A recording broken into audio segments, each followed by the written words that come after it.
Christophe, François. Christophe, aujourd'hui on va parler de quoi exactement dans cette vidéo? Bah déjà bonjour, bonjour à tous, bonjour de nous suivre et bonjour de nous regarder. Ouais. Bienvenue sur la chaîne Dragon. Bienvenue sur la chaîne Dragon. Mmh. Et nous allons... Ah attends, excuse-moi Christophe de te couper, je suis vraiment désolé. C'est quoi exactement la chaîne Dragon du coup en fait? On leur donne des conseils, c'est ça? On leur donne des conseils, bien évidemment, vous allez avoir plein de conseils, vous en avez déjà. Vous allez en avoir de plus en plus, parce que quand on découvre les courses hippiques, on a besoin d'être éduqué.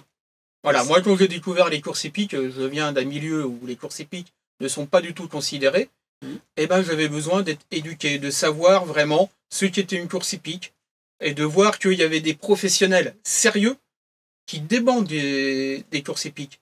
Des gens comme Bazir ou la famille Abrévar et tout ça dépendent vraiment des courses hippiques, ils vont vivre leur famille avec. Donc c'est du sérieux, pour eux c'est pas du tout un jeu.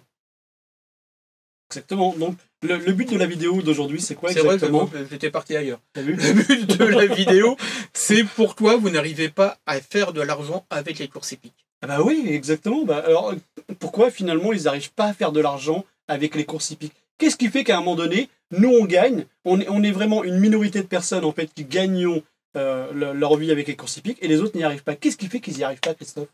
Bah c'est comme la dernière vidéo on a présenté, ouais. C'est gestion, méthode, stratégie. Alors pourquoi on ne gagne pas aux courses hippiques sur le long terme? C'est en général parce qu'on change de méthode au fur et à mesure. La méthode échoue, on en change.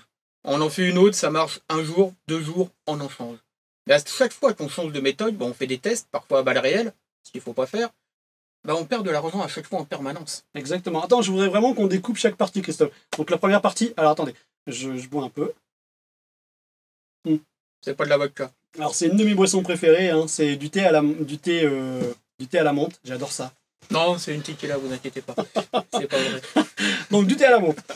Ok, alors d'abord la première chose que Christophe a dit, hein, c'est vrai, hein, d'abord c'est la méthode. La méthode en elle-même, parce que sans méthode, forcément, vous allez nulle part. Et c'est important d'abord de se construire une méthode. Alors une méthode, ça se construit pas en 2 jours, hein. C'est quelque chose qui se fait sur le temps, hein. Ça demande énormément de patience et surtout beaucoup de rigueur. Ça, c'était vraiment pour la première partie. Deuxième partie, c'est la stratégie. Méthode, stratégie. Comme je vous l'ai dit... C'est quoi la stratégie, Christophe? Parce que, tu sais, pour eux, c'est juste un mot, mais qu'est-ce que tu appelles, toi, stratégie? C'est le cadre dans lequel on va utiliser la méthode. Tu peux nous donner un exemple? Un exemple. Si, par exemple, on veut suivre, on va dire, Eric Raffin, hein, qui est quand même parmi l'un des drivers les plus connus en France. Donc, driver veut dire aussi jockey. Voilà. Conducteur de sulky, à la limite. Dans le trou, alors? Que dans le trou, évidemment. Ok, dans le trou. Donc, si on veut suivre Eric Raffin, eh ben, d'accord, on suit Eric Raffin. La stratégie qu'on va mettre en place, ça va être dans quelle course, dans quelle réunion on va suivre Eric Raffin. Est-ce qu'on va le suivre tout le temps? Est-ce qu'on va le suivre seulement dans telle ou telle course? Est-ce qu'on va le suivre que lorsqu'il est favori ou outsider? Une stratégie, c'est ça. Ah, donc ça veut dire que là, dans la méthode que tu donnes, Christophe, ça veut dire qu'on le monitore. On le monitore, c'est une méthode qu'on peut faire. Ok. Et je pense qu'avec lui, ça doit fonctionner assez bien, mine de rien. Donc j'espère que là, vous avez compris ce que c'était donc une stratégie. Une stratégie. Maintenant, la troisième étape, une fois qu'on a créé la méthode, la stratégie, d'accord, eh bien, il nous faut évidemment une bankroll. Tu peux nous parler un peu plus de la bankroll, Christophe? Bankroll, pour ceux qui n'ont pas vu la vidéo précédente, la bankroll, c'est la réserve d'argent que vous avez sur votre bookmaker. Quel qu'il soit d'ailleurs. Donc la bankroll, on va parler de, allez, 500 €. Si certains d'entre vous, et je sais que certaines personnes en même beaucoup plus, ont 500 € sur une bankroll, ne jouez pas plus de 10% par course. Ça, c'est une règle. Pourquoi plus de 10%? Si par exemple vous faites une montante, 10%, vous allez voir, ça va vous emmener très très vite. Pour une montante, je dirais même pas 10%, je dirais 3-4% et vraiment pas plus. Parce que là, ça vous emmène très loin. Mais ça, c'est une vidéo qu'on fera plus tard, c'est sur les gestions et que là-dessus. Ouais, on va vraiment y revenir. Mais là, une bankroll, c'est ça. On ne mise pas plus de 10%. Après, ça dépend de la méthode et ça dépend de la stratégie, toujours. Mais gardez-vous une grosse poire pour la soif si votre cheval n'arrive pas. C'est ça, la gestion de la bankroll, c'est prévoir l'avenir. Alors donc, première partie, donc la méthode, la stratégie et la bankroll. 3 choses qui sont extrêmement importantes. Et la quatrième, la plus importante, hein, qui est, à mon avis, celle qui va faire que vous allez gagner ou pas, c'est la mentalité. Parce que vous allez voir que malgré la méthode, malgré la stratégie et malgré la bankroll, il va y avoir des jours que l'on appelle des jours noirs, hein, des jours dans lesquels vous n'allez pas gagner. Et là, c'est là que vous allez vous remettre en question. Et le fait justement d'avoir une mentalité de champion, d'accord, une mentalité de professionnel, hein, parce que vous allez l'acquérir au fur et à mesure, eh bien, c'est quelque chose d'extrêmement important. Travaillez maintenant sur cette mentalité. Qu'est-ce que tu peux rajouter là-dessus, Christophe? Est-ce que tu as envie de rajouter quelque chose là-dessus sur la mentalité? Sur la mentalité, non. On en a parlé aussi dans la vidéo précédente. Exactement. Voilà, la mentalité, c'est pas... J'aime pas le mot mentalité de gagneur. Je préfère professionnel. Ouais, exactement. Ouais. Ouais, ça parle beaucoup plus. Voilà. Donc, mettez ces choses-là en place et vous allez voir que les changements vont être radicaux, hein, à une condition que vous les mettez vraiment étape par étape. Ne soyez pas pressé pour la construction d'une méthode. Prenez vraiment votre temps, analysez chaque chose. Regardez ce qui fait qu'un cheval arrive. Déjà, ça c'est la première question que vous devriez vous poser. Pourquoi est-ce que ce cheval arrive dans cette course? Alors après, vous allez voir que c'est complètement différent d'une discipline à l'autre. Par exemple, vous êtes dans le trot, vous allez chercher une méthode dans le trot et vous allez voir que dans le plat, ça ne marche pas forcément. Et c'est tout à fait logique, hein, parce que ce sont deux disciplines qui sont à l'opposé l'une de l'autre. Donc, travaillez vraiment dans la discipline qui vous fait plaisir. Par exemple, Christophe, il s'est spécialisé dans le trot et il a réussi dans le trot. Moi, c'est plus le plat. Vous voyez, donc, quand je vais dans le trot, j'ai vraiment des lacunes par rapport à ça. Et c'est pour ça que je reste plutôt dans la discipline que j'adore, qui est à dire le plat. Christophe, le trot. Voilà, tout simplement. Choisissez votre discipline, c'est aussi simple que ça. Donc, on peut résumer un petit peu, Christophe, ce que c'est. Donc, une méthode. Alors, donc, d'abord, la première chose, c'était la méthode. La deuxième... La méthode, c'est la stratégie. Exactement. Après, la gestion de la bankroll, qui est très importante. Exact. Et après, une mentalité. Une vraie... Ce que je veux dire par mentalité, faites un petit exercice que m'a conseillé ce monsieur, là, à côté de moi. C'est, avant de dormir, remémorez-vous votre méthode, tout simplement, et dites, je dois appliquer cette méthode. Ouais. Voilà, ça c'est important, de se dire, je dois faire ça, se forcer à le faire, parce qu'au début, de toute façon, ça ne sera pas naturel. Ouais, mais merci Christophe, parce que, et surtout ne vous éparpillez pas. Il l'a dit au début, Christophe, c'est vrai, mais c'est vrai qu'on l'a vite zappé, mais c'est quelque chose qu'on a fait, on fait tous, hein. On s'éparpille, vous savez, on va dans un jeu, par exemple, jeu simple gagnant, jeu simple placé, après carte tiercé, carte T, tout ça, tout ce qui vient derrière. Choisissez un jeu et restez dans ce jeu. Ne vous éparpillez pas, croyez-moi, on parle par expérience. Oui, voilà. Après, on dit simple placé, simple gagnant, parce que c'est les plus faciles. Et puis, voilà, et c'est ceux dont le rapport est plus important. Le retour sur investissement, c'est là qui est le plus important. Exactement. Et aussi une chose qui est très importante, c'est là où le retour de gain pour chaque parieur est plus important. Merci à ma femme Amélie d'avoir préparé ce thé. Et pas moi. Donc, et voilà, ça c'est important. Regardez le retour sur investissement, regardez le retour aux parieurs. Exactement. La pourcentage, par exemple, par rapport à toutes les mises qui ont été mises sur un cheval en simple gagnant, le retour sur les parieurs est beaucoup plus grand que sur le quintet.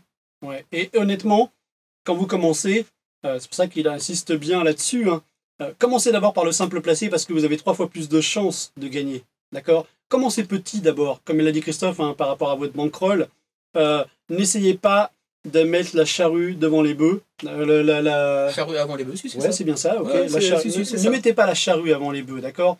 Ce que je veux dire par là, c'est que n'allez pas plus vite que la musique, d'accord? Prenez votre temps, analysez avant de commencer à jouer. Faites énormément de tests à blanc. Ça, c'est extrêmement important.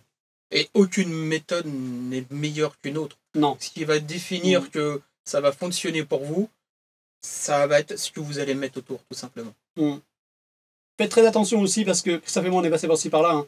Une méthode qui fonctionne 2 mois, ça ne va pas forcément durer aussi dans le temps. D'accord? Non. Voilà. Analysez bien tout ça. Ne jouez pas tout de suite. D'accord? Ne vous dites pas, ouais, c'est bon, ça y est, j'ai la méthode parfaite. Continuez à faire des tests pendant un laps de temps. Remontez en arrière sur le bookmaker sur lequel vous allez. D'accord?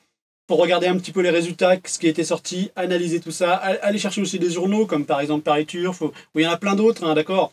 Mais en tout cas, analysez, allez chercher votre méthode, creusez. Puis à un moment donné, je vous garantis qu'il y a quelque chose derrière tout ça qui va en sortir. Mais soyez patient. Ça, c'est vraiment l'une des choses qu'on pourrait dire, c'est vraiment la patience.